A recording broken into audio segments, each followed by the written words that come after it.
बिस्मिल्लाहिर्रहमानिर्रहीम। टीएसएस में खुश आमदीद। आज बेटा हम कर रहे हैं एक्सरसाइज 6.2 है, उसका क्वेश्चन नंबर 6। इससे पहले अगर आपने हमारे प्रीवियस लेक्चर नहीं देखे तो वो जरूर देख लें, क्योंकि वो आपकी हेल्प करेंगे ये क्वेश्चन सॉल्व करने में। देखिए बेटा, क्वेश्चन नंबर 6 है, कह रहा है कि which term of AP 5 2 -1 up to 1 is -85। ठीक, ये बेटा। अब देखिए, मैं ये जरा बात याद रख ले कि जब भी दो चीजें कहे ना, कौन कौन सी, विच टर्म, विच टर्म, या ये कहे कि how many term, how many terms, तो याद रखिएगा इन दोनों सूरतों में you have to find N. तो आपने दोनों सूरतों में बेटा एन ही फाइंड करना है, ये आपने जिंदगी में याद रखना है। ओके हो गया? अच्छा जी, ये देखिए जरा, आप लिख लीजिए एज 5 2 -1 अप टू 1 -85 है जी, ये बेटा हमारे पास। अच्छा जी, -85 है। अच्छा, अब यहां पे चूंकि A1 क्या है, A1 इज 5, डी क्या बेटा, डी है सेकंड माइनस फर्स्ट, यानी 2 -5 यानी -3।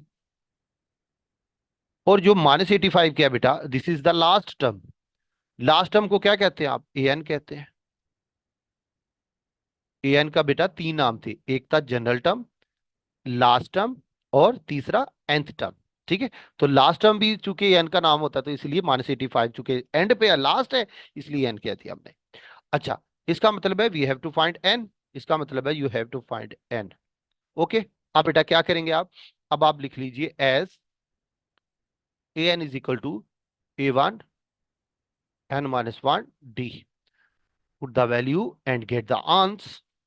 क्या करेंगे जी आप, ए एन की जगह वैल्यू लगाए -85, A1 क्या बेटा 5। अच्छा, एन तो फाइंड करना आपने, और डी क्या बेटा -3।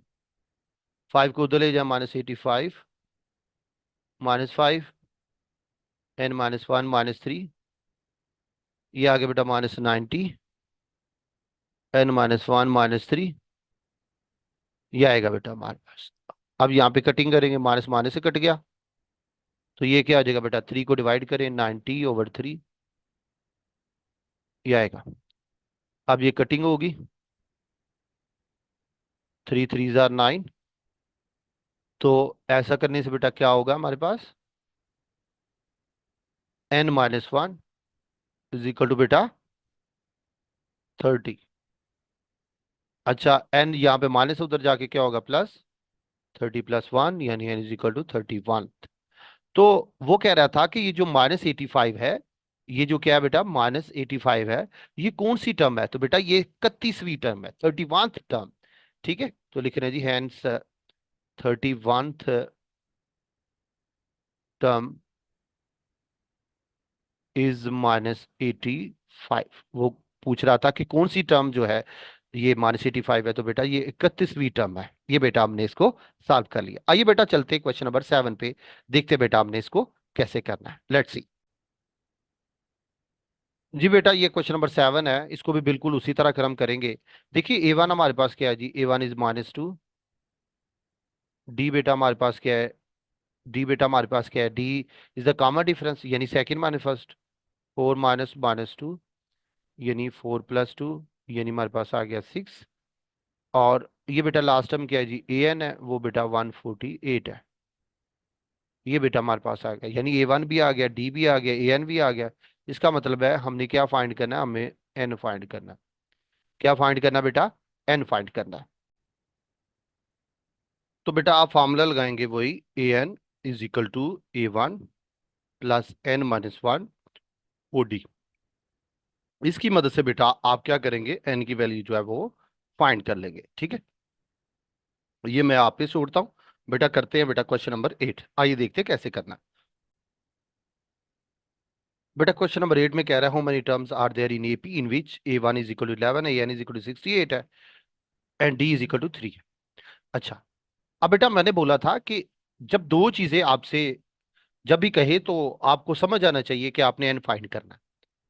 कौन सी चीजें, हाउ मेनी टर्म्स कहे या कहे कि विच टर्म, तो आपने क्या करना है जी, हमेशा एन फाइंड करना है। तो देखिए यहाँ पे कह रहे हैं हाउ मेनी टर्म्स, इसका मतलब है you have to find N. A one given है, ए एन गिवन है और डी गिवन है। आपको समझ आना चाहिए आपने क्या करना है, वही फार्मूला लगाना है ए एन का। एपी का formula A N is equal to ए1 और n-1। ये आ गया बेटा हमारे पास डी। अब बेटा आप क्या करें, तो आपने क्या करना है जी, आपने वैल्यूज लगानी है इसके अंदर। वैल्यूज लगा के आप देख लें कि आपके पास क्या आता है। तो ये बेटा हमारे पास आ गया 68। ए एन की जगह ए1 बेटा 11 है, 11 लगा लें। एन फाइंड करना है, डी बेटा हमारे पास 3 है। ये चीज आ गई। अब बेटा 68 है, 11 उधर जाके माइनस होगा, n-1 है, ये बेटा हमारे पास आएगा 3। अब बेटा 68 में से 11 निकाले तो ये हमारे पास आएगा 57। ये आएगा बेटा n-1, ये आएगा बेटा 3। अब आप बेटा क्या करें, 3 को दोनों तरफ डिवाइड करिए, इधर भी डिवाइड करें और इधर भी डिवाइड करें। जब डिवाइड करेंगे तो ये क्या होगा, यहाँ से तो कट जाएगा, यहाँ से क्या होगा, 3 1 जार 3, 3 9 जार 27। ठीक है, तो ये आ गया 19, ये आ गया बेटा n-1। ओके हो गया बेटा, ये चीज आ गई। अब क्या करना है, आपने एन फाइंड करना है। ये -1 है, +1 आ जाएगी इधर आके, यानी हमारे पास आ गया n इज इक्वल टू 20। ये चीज आ गई। तो इसका मतलब क्या हुआ, इसका मतलब है हमारे पास जो 20th टर्म है, जो अच्छा कह रहे हैं हाउ मेनी टर्म्स, वो कह रहे हैं कितनी टर्म्स है, तो हमारे पास टोटल बेटा हमारे पास क्या है जी, 20 टर्म है। तो number of terms in AP are 20। तो क्या है जी, नंबर ऑफ टर्म्स, इसका मतलब है पता चल गया हमें कि नंबर ऑफ टर्म्स कितनी होगी। Number of terms in AP is equal to बेटा क्या है वो, 20 है। ये बेटा हमने क्या कर लिया, इसको सॉल्व कर लिया। अब बेटा हम चलते हैं क्वेश्चन नंबर 9। ये बेटा हमने क्या करना है जी, हमने क्या करना है बेटा, हमने एपी फाइंड करना है। अच्छा, दो तीन अगर हमें टर्म्स मिल जाए, हमें एपी का पता चल जाएगा, सीक्वेंस का पता चल जाएगा, नेक्स्ट हम सोवन लिख लेंगे। तो देखिए ए एन ये है, तो ए1 कैसे प्लूम होगा, ए2 कैसे फाइंड करेंगे, ए3 कैसे फाइंड करेंगे। क्वेश्चन ये है कि ए4 कैसे फाइंड करेंगे। तो क्या करें, आप एन की जगह मुख्तलिफ वैल्यू लगाते जाएं, आपके पास टर्म्स आती जाएंगी। N is equal to 1 put करिए, किसके अंदर, इसके अंदर। तो क्या आएगा आपके पास, आपके पास है कि आपके पास है जी A N is equal to 3n-1। ठीक है, आप जहां जहां क्या है जी, जहां जहां एन है आप लगा दीजिए 1। ए1 3 है, 1 है, -1, ये आएगा बेटा 2। फिर क्या करें आप, फिर आप करें G N is equal to 2। तो जहां जहां क्या है एन है आप लगा दीजिए 2। ये 3 2 6, 6 में से भी ये निकालेंगे, आ जाएगा बेटा 5। आप एन इज इक्वल टू क्या करें जी 3, ये आएगा ए3, ये आएगा 3, ये भी 3 -1, ये आएगा बेटा 8। अब N is equal to 4 put करिए, 4, ये आएगा 3, ये आएगा 4 1, ये आ गया बेटा 11। ये बेटा हमारे पास आ गया।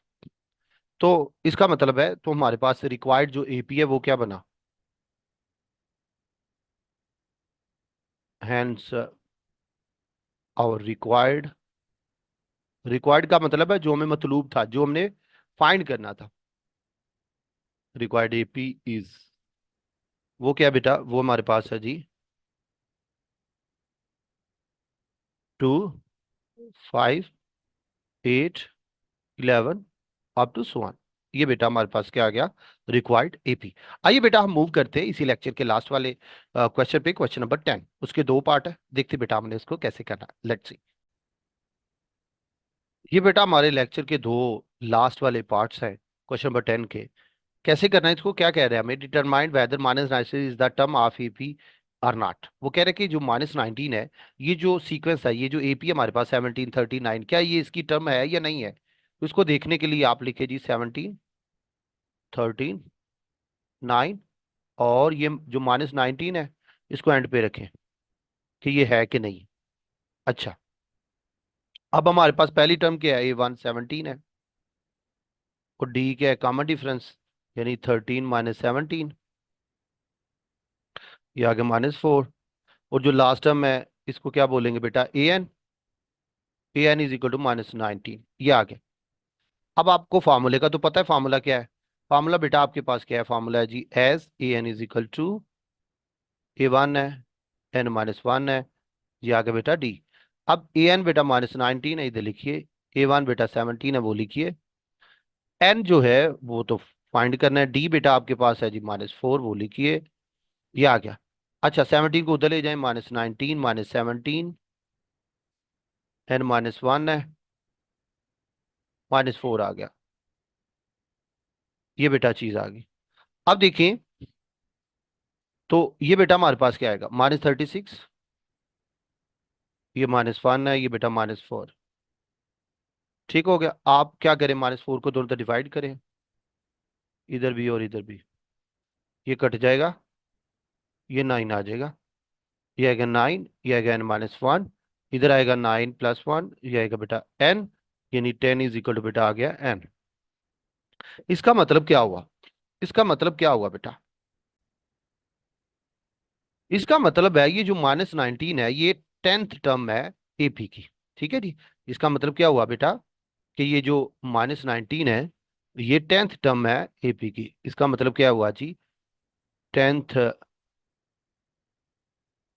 Term of AP is equal to बेटा क्या है जी?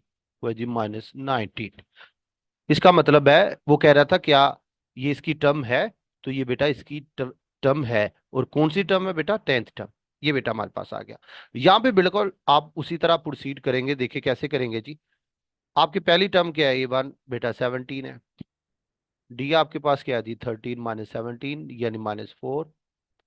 अच्छा, और ए एन क्या होगा? ए एन जो ये जो 2 है, जिस तरह हमने यहाँ पे लास्ट पे रखा है, इसी तरह यहाँ पे भी लास्ट पे रखेंगे ये। ठीक है। तो चेक करेंगे क्या ये है कि नहीं इसकी टर्म। तो ये ए एन हमारे पास क्या आ गया बेटा? 2। ओके हो गया। अब उसी तरह आप फार्मूला लिखिए जी। फार्मूला आपको पता है, as A N is equal to क्या होता है बेटा? A1, n-1 है, और डी वैल्यूज पुट करें। ए एन बेटा आपके पास 2 है, A1 बेटा आपके पास क्या है जी? 17 है, और n I think you have to find, yes. और डी क्या बेटा हमारे पास? -4। 17 को आप उधर ले जाइए, n-1 है, -4 आएगा। 17 में से 2 निकाले, -15 आएगा। n-1 -4 आएगा। आप क्या करेंगे बेटा? -1 से कट जाएगा। आप 4 को डिवाइड करिए,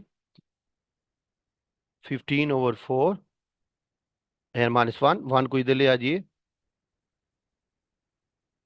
ये आएगा। आप बेटा इसका एलसीएम ले लीजिए, 15 + 4, नीचे आएगा बेटा 4, ये आएगा बेटा n। आप 15 + 4, ये बेटा हमारे पास आएगा n इज इक्वल टू 19/4। ये बेटा हमारे पास आएगी n की वैल्यू।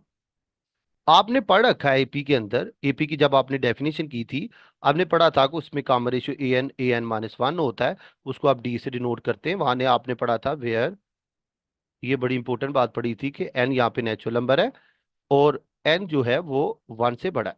अब आपको ये भी मैंने बता दिया हुआ है कि नेचुरल नंबर असल में होता है क्या है? नेचुरल नंबर क्या होते हैं बेटा? नेचुरल नंबर होते हैं काउंटिंग के नंबर, 1 2 3 4, इस तरह अप टू सो वन। इसमें कोई भी फ्रैक्शनल नहीं होता, जिस तरह 19/4 है। तो यानी ये n की वैल्यू 19/4 तो पॉसिबल ही नहीं है, which is not possible, which is not possible. क्यों क्यों पॉसिबल नहीं है? क्योंकि ये जो n की वैल्यू, ये नेचुरल नंबर में से होनी चाहिए, और नेचुरल नंबर के सेट में, नेचुरल नंबर के सेट में कोई भी फ्रैक्शनल नहीं होता, बटे वाली रकम होती ही नहीं है। तो ये तो n की वैल्यू पॉसिबल ही नहीं, विच इज नॉट पॉसिबल। ये लिख लें आप, विच इज नॉट पॉसिबल, ये मुमकिन ही नहीं है। तो इसका मतलब क्या हुआ? इसका मतलब हुआ बेटा, हैंस, हैंस इसका मतलब है जी, hence 2 is not a term of given AP. ये बेटा हमारे पास हो गया। अगर आप बेटा चाहते हैं हमारे मजीद लेक्चर सुने, तो जाइए प्ले स्टोर पे, TSSPK के नाम पे प्ले स्टोर पे ऐप पड़ी है, उसको इंस्टॉल कीजिए और बनिए हमारे ग्रुप का हिस्सा। इसके साथ ही बेटा सर कबीर को इजाजत दीजिए। दुआ में याद रखिएगा बेटा। अल्लाह हाफिज।